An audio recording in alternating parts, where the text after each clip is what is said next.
하나님의 은혜와 동행하심이 여러분의 삶 가운데 함께 하시길 축복합니다. 오늘 함께 보실 하나님의 말씀은 에스겔서 13장 9절 말씀입니다. 그 선지자들이 허탄한 묵시를 보며 거짓 것을 점쳤으니 내 손이 그들을 쳐서 내 백성의 공에 들어오지 못하게 하며 이스라엘 족속의 호적에도 기록되지 못하게 하며 이스라엘 땅에도 들어가지 못하게 하리니 너희가 나를 여호와인 줄 알리라. 오늘도 매일 말씀 묵상과 함께하는 모든 성도님들을 축복합니다. 에스겔서 당시 이스라엘에는 두 가지 부류의 예언자가 존재했습니다.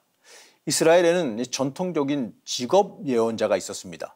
이들은 왕궁에서 생활하면서 왕이 하나님의 뜻에 맞게 나라를 이끌 수 있게 하나님의 뜻을 물어보며 알려주는 역할을 담당합니다. 또 다른 부류의 예언자는 하나님의 부르심을 받아서 하나님의 역사를 선포하는 사람들입니다. 우리가 이 성경을 읽는 입장에서 만나게 되는 예언자가 바로 이 두 번째 예언자, 하나님께서 부르신 이 사람들입니다. 이 예언자들이 하나님의 부르심을 받아 선포할 때 이 직업 예언자들과 이 잦은 충돌이 일어났습니다. 이 충돌은 정치적인 충돌이나 세력 다툼이 아닙니다. 이 똑같은 예언자라면 하나님의 뜻을 말할 때 어투나 표현은 좀 다를 수는 있지만 그 방향성은 같아야 되는 거 아니겠습니까? 하지만 그렇지 못하기 때문에 충돌이 발생합니다. 바로 이 왕이 하나님을 벗어나지 못하게 하는 감시 역할을 감당해야 되는 그 예언자들이 그 역할을 온전히 행하지 못하기 때문에 그렇습니다. 한마디로 이 권력에 붙어서 왕이 듣기 원하는 대답을 행했습니다. 그렇게 함으로 주어지는 엄청난 권력과 세상적인 이득을 누리려고 했기 때문에 그렇습니다. 오늘 말씀은 하나님의 뜻을 선포하지 않고 권력자가 원하는 대답을 선포한 거짓 예언자들의 죄악을 책망합니다. 이 직업적 예언자들이 잘못된 예언을 행했기 때문에 이스라엘이 하나님의 뜻과 더 멀어졌기 때문에 그렇습니다. 오늘 말씀은 두 가지로 나누어지게 되는데 바로 이 직업적인 남자 예언자들과 여자 예언자들을 구별하여 징계하라고 하고 있습니다. 원래 예언자는 하나님의 말씀을 그대로 전달해야지요. 이 보내신 분의 말씀을 이 왕과 세상에 그대로 전달하는 것이 이들의 의무입니다. 하지만 이 직업 예언자들은 자신의 뜻을 이 여호와께서 주신 말씀인 것처럼 백성에게 전하기도 했습니다. 하나님의 경고를, 하나님 앞으로 다시 돌아오라는 경고를 백성들이 받아들이지 못하게 만들었습니다. 이들은 외세의 침략으로 이 풍전등화의 위기 가운데 오히려 망하지 않는다고 말하지요. 심지어 그것이 하나님께서 자신들에게 말씀해 주셨다라고 주장합니다. 하지만 그것은 이 하나님의 말씀이 아니라 이 자기를 내세우기 위한 거짓말에 불과한 겁니다. 2절 말씀 보시겠습니다. 인자야, 너는 이스라엘에 예언하는 선지자들에게 경고하여 예언하되 자기 마음대로 예언하는 자에게 말하기를 너희는 여호와의 말씀을 들으라. 하나님께서는 이들에게 이렇게 말씀하시죠. 자기 마음대로 예언하는 사람이다라고 말씀합니다. 이 본 것 없이 바로 하나님의 뜻이 무엇인지 관심도 없이 자신이 이득되는 방향으로 예언이라는 이름으로 이 선포한다라고 책망하는 겁니다. 이들은 하나님을 위해서 산다는 것, 하나님의 뜻을 온전히 알고 행한다는 것에 관심이 없었습니다. 어떻게 하면 이 처한 상황 속에서 하나님을 이용해서 나에게 이득이 되게 할 것인지에 대한 관심만 더 많았다는 겁니다. 예언자는 원래 하나님의 뜻을 전하며 백성이 하나님의 뜻에 벗어나지 않게 이끌어가는 역할을 감당해야 됩니다. 세상의 눈치를 보는 것이 아니라 하나님 눈치를 봐야지요. 이 사람들이 싫어할지라도 하나님의 뜻을 온전히 선포해야 되는 겁니다. 그것이 그들의 의무고 그들의 존재 이유입니다. 하지만 하나님은 그들에 대해서 다시 말씀하십니다. 5절 말씀입니다. 너희 선지자들이 성 무너진 곳에 올라가지도 아니하였으며 이스라엘 족속을 위하여 여호와의 날에 전쟁에서 견디게 하려고 성벽을 수축하지도 아니하였느니라. 하나님은 이들을 이렇게 고발합니다. 이들은 이 백성들의 이 무너진 심령 상태를 찾아다니며 고치려 하지도 않았고 망가진 심령을 일으켜 세우려는 노력도 하지 않았습니다. 오히려 그들의 타락을 부추겨서 하나님과 멀어지게 만들고 그들이 더 멸망하게 만들었어요.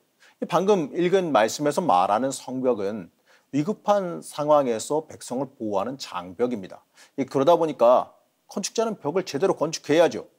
그러나 성벽은 노가 될 수도 있고 잘못 만들어서 균열이 생길 수도 있긴 해요.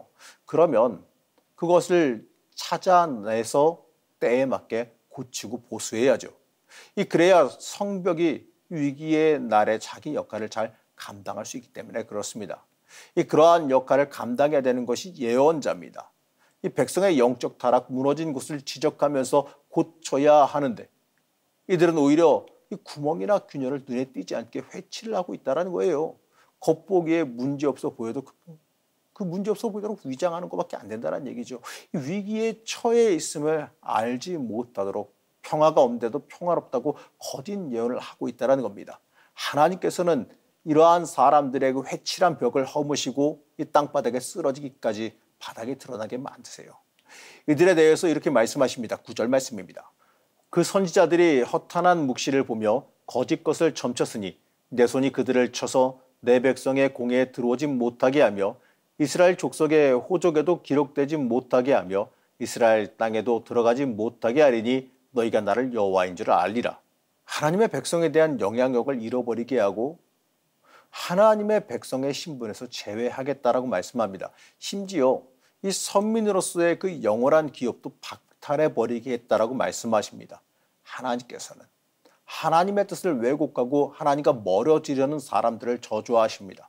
하나님을 따르지 아니하고 하나님을 통해 유익을 구하려는 사람들에게 하나님께서는 패망을 선포하십니다.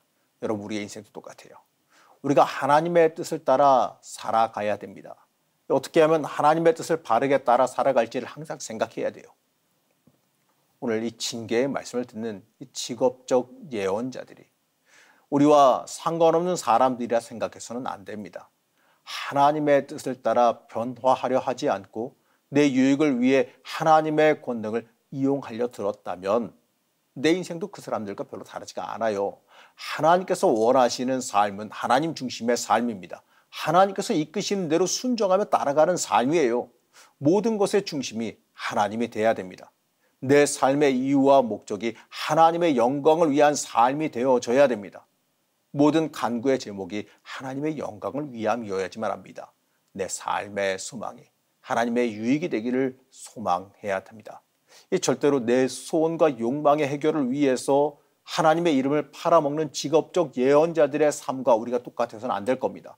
저들은 권력을 위해 자신의 유익을 위해 왕의 눈치를 살펴봤어요. 왕이 원하는 예언을 냈습니다. 하나님의 부르심을 구한 것이 아니라 왕이 원하는 대답이 무엇인지를 살펴보고 구했다라는 겁니다. 이러한 삶은요, 하나님께서 제하여 버리신다 그럽니다. 이 가증한 자들이라, 회칠한 자들이라 여기시며 무너뜨려 버리신다라는 겁니다. 우리가 혹시 우리의 인생 가운데 우리를 가리는 임시방편으로 회칠을 하고 있지는 않습니까? 무너져가고 구멍난 곳을, 그런 곳이 있는데 그곳을 적극적으로 보수하지 아니하고 회칠하며 보기에 이상이 없을 정도로 속이고 있지는 않았냐 이거죠. 하나님 앞에 무너진 심령을 솔직하게 내어놓고 수리해야겠지요. 하나님 앞에 회개하며 돌이킬 수 있어야 된다는 얘기입니다. 무엇을 달라는 기도도 좋지만 그것보다 먼저 하나님 앞에 회개의 기도가 앞서야 돼요. 하나님의 음성을 듣기 원하지 않았던 내 자신을 회개할 수 있어야 됩니다. 하나님의 음성에 민감하지 않았던 내 심령을 회개해야 됩니다. 여러분, 그게 가장 먼저입니다. 사랑하는 성도 여러분, 하나님과 나와의 관계 회복이 가장 중요해요. 내 인생은 하나님과 소통하느냐 안 하느냐에 달려있다는 겁니다. 하나님의 음성 듣기를, 하나님의 인도하심 받기를 항상 소망할 수 있어야 됩니다.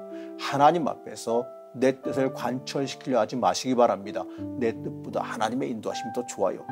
그것이 나에게 더 유익이 된다는 것을 아는 지혜가 있어야 됩니다. 이 버림받은 거짓 예언자들처럼 되지 않기를 기도하시기 바랍니다. 우리는 우리 인생 가운데 하나님의 음성을 간구해야 됩니다. 하나님 앞에 바르게 서서 복된 길로 걸어 들어가는 주의 자녀가 되시기를 간절히 축복합니다. 우리의 길과 진리가 되신 하나님, 거짓 선지자들의 모습이 내 모습은 아니었는지 돌아보며 회개합니다. 하나님의 뜻이 아니라 내 뜻과 내 유익을 간구하며 살아오던 내 모습을 회개합니다.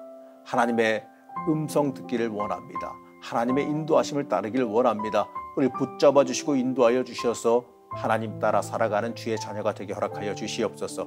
오늘도 하나님의 인도하심 안에서 살아가길 원하오며 거룩하신 예수님의 이름으로 간절히 기도드렸습니다. 아멘.